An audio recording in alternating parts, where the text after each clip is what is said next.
સામે ઉભેલો જ માણસ આયા જેવા કોટી આંધળો પરિચય આપ્યો 950 કાર્યક્રમ કરું બધે જાઉં ગુજરાતમાં કર્યા ગુજરાત બહારે કર્યા ભારત બહારે કર્યા પૂજ્ય મોરારી બાપુ સાથે પણ બહાર કર્યા બધે કાર્યક્રમો કર્યા ધોરણ 10 ની અંદર સાહેબ 2 ટ્રાય કર્યા હા બહુ પ્રેમથી નાપાસ થઈ બોર્ડ ની અંદર ગણિત વિષયમાં ઉપડ્યો ગણિત અને વિજ્ઞાન નડતા 2 વિષય ગણિત અને વિજ્ઞાનમાં ઉપડા વિજ્ઞાનમાં નીકળી ગયા બીજી ટ્રાયમાં ગણિતમાં રહી ગયા પણ મુદ્દો કેવો કે પરમાસર આપણને કહો પેલા માર્ચમાં પરીક્ષા આપી તો 18 માર્ક આવ્યા ગણિતમાં માર્ક પૂરા 100 માર્ક અને પછી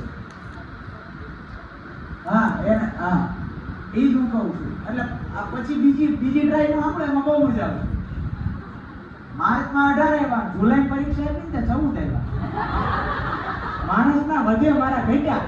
મારા પપ્પા મારી આમું જોતો આનું શું થશે અને હું એની આમું જોતો આનું શું થશે એટલે પિતા પુત્ર પક્ષે બે બાજુ હાલતું હતું પછી પાછો પાસ શિક્ષક શું કરી શકે હોટલના કુશાર વ્યાસ નામના શિક્ષકે મારો હાથ જડ્યો આ માઇક પકડતા એને શીખવ્યું તો મારા પાછળ પણ એક શિક્ષકની ભૂમિકા છે તો હેપી ક્લાસરૂમની પ્રથમ વ્યાખ્યા આપણું વાંચન હોવું પડે કોઈ કેમ કહે ને કે હું ક્લાસમાં છું અને વિદ્યાર્થીઓ અવાજ કરે તો હું તમને છાતી ઠોકીને કહું તમારે ભણાવવાનું નથી શું કામ વિદ્યાર્થી ત્યારે જ અવાજ કરે જ્યારે તમારા વિષયનું કન્ટેન્ટ તમારી પાસે પૂરતું નથી 45 મિનિટ મારે શું બોલવું 30 મિનિટે પૂરું થઈ જાય તમે જે પાઠ્ય પુસ્તકને લઈને તમે એક પાઠ ભણાવો છો એક પાઠ ભણાવ્યા પછી કે એક ચેપ્ટર ભણાવ્યા પછી એ ચેપ્ટરના હેપી ક્લાસરૂમ રાખવા માટેની વાત કરું છું તમે તમારી અંતરદ્રષ્ટિ કરીને જોજો કે એ ચેપ્ટરની અંદર તમે 5 ઉદાહરણો નવા આપ્યા કે નહીં તમે એને A1 A2 ની હોડની વાત કરો છો કે આ છોકરો આવું પરિણામ લેવો પણ ત્યારે એવું કીધું હું તો એમ કહું છું 90-95% વાળાનું બધા વિચાર કરે પણ મારી જેવા ડફોળીઓ કોણ કરે એને હું કરવાનું કોઈ કહે જ નહીં 5 ઉદાહરણો ક્યાંથી મળશે વાંચન હોવું જોઈએ વાંચન વગર નકામો વર્ગ જ નકામો જીવંત જ નો રહે અરે કોકને વિચાર અવાજ કરવો હોય તો 2 વાર વિચાર કરવો પડે આનાનો અવાજ ન કરાય નવી વસ્તુ જાણવાની પણ વિદ્યાર્થી આપણેથી શું શીખ્યા ખબર એક છોકરાને પૂછ્યું તમે કયા મેડમ ગમે મેં છોકરી હતી નાની છઠ્ઠું ભણતી તમે કયા મેડમ ગમે મેડમનું નામ આવ્યું આ વગર મેં તું કેમ એવું કેમ એટલે સર હા એ પર્સ બહુ સારી લાગે મેડમની સરની પસંદગી પરથી થઈ જ્ઞાનમ લબ્ધ્વામ પરામ શાંતિ જે જ્ઞાનને પામે છે એ શાંતિ પામે છે એ શાંતિને પમાડે છે મારે એવા શિક્ષકની એક વાત કરવી છે આજે તમારી પાસે આમાંથી કેટલાક ઓળખતા હોય ન ઓળખતા હોય મને ખબર નથી નવસારીની બાજુમાં સાહેબ ગણદેવીની બાજુમાં એક દેવધા કરીને ગામ છે ગણદેવીની બાજુમાં દેવધા કરીને ગામ છે દેવધા ગામના અમારા પરમ સ્નેહી પરમ ભાઈ કહી શકાય એવો મિત્ર ડોક્ટર જય વશી કદાચ ઘણા માટે નવું નામ છે ઇન્સ્ટાગ્રામ ફેસબુક ઉપર જોઈ લેજો ડોક્ટર જય વશી એક શિક્ષક શું કરી શકે આજથી 12 વર્ષ પહેલા એને નક્કી કર્યું કે મારે પણ મારા વિદ્યાર્થીઓને હેપી બનાવવા તો શું કરી શકાય આ શિક્ષકે સાહેબ ગાડી લઈને ડાંગ જિલ્લામાં ફરે ડિસેમ્બર જાન્યુઆરીમાં ડાંગ જિલ્લામાં ફરતો કેવી રીતના ફરે કે કોઈ છોકરો જો કામ કરે છે મજૂરીનું કોઈ છોકરો કામ કરે છે કે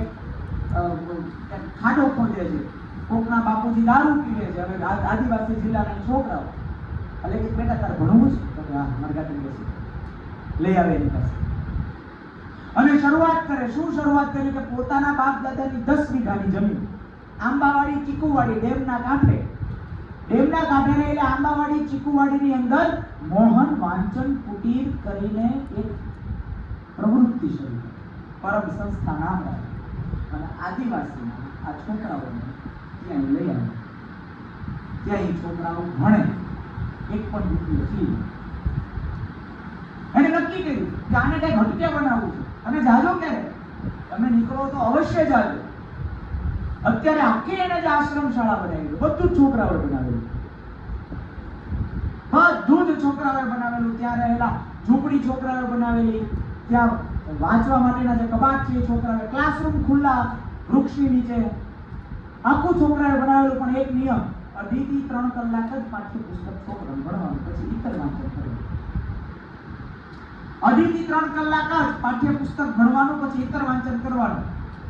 12 વર્ષથી પ્રવૃત્તિ ચલાવે છે. કેટલા? 12 વર્ષથી પ્રવૃત્તિ ચલાવે છે. ગામના જે છોકરાઓ શાળીઓ ખોદતા હતા ને એ ત્યાં ભણવા માટે હતા, અને ભણતા ભણતા ક્યાં ગયા? 13 વર્ષની, 12 થી 13 વર્ષની આ પ્રવૃત્તિમાં એણે ભારત દેશની 6 IAS IPS ઓફિસર હતી. મને કહે છે સૌથી વધારે મારી પાસે એવા વિદ્યાર્થીઓ છે કે ક્લાસ 2 ક્લાસ 3 ની અંદર જોબ કરે છે, અને એવા છોકરા હોય છે જે વાર્ષિક 20 કરોડ 10 કરોડ જેટલું પોતે ટર્નઓવર કરે છે ધંધાની. બે છોકરા એવા છે જે વિદેશ છે. તો શું ના થાય? બિલ્ડિંગ તો એની પાસે છે નહીં, ક્લાસ તો એની પાસે છે નહીં, માત્ર વૃક્ષ છે, માત્ર પુસ્તક છે. એક શિક્ષક શું કરી શકે? મને ક્યાં સુધીનું એને કીધું કે સાહેબ IAS IPS બનેલો છોકરો પણ અત્યારે એક ફોન કરું તો દુનિયાના કોઈ પણ છેડે હોય તો દોડી નાખે, કારણ કે મારો પ્રેમ છે. પ્રેમ આપતા શીખો ને તો વિદ્યાર્થી તમારો રહે, પ્રેમ આપતા મટી જાઓ તો તમારો વિદ્યાર્થી પ્રેમની જરૂરિયાત છે. હું તો ત્યાં સુધી કહું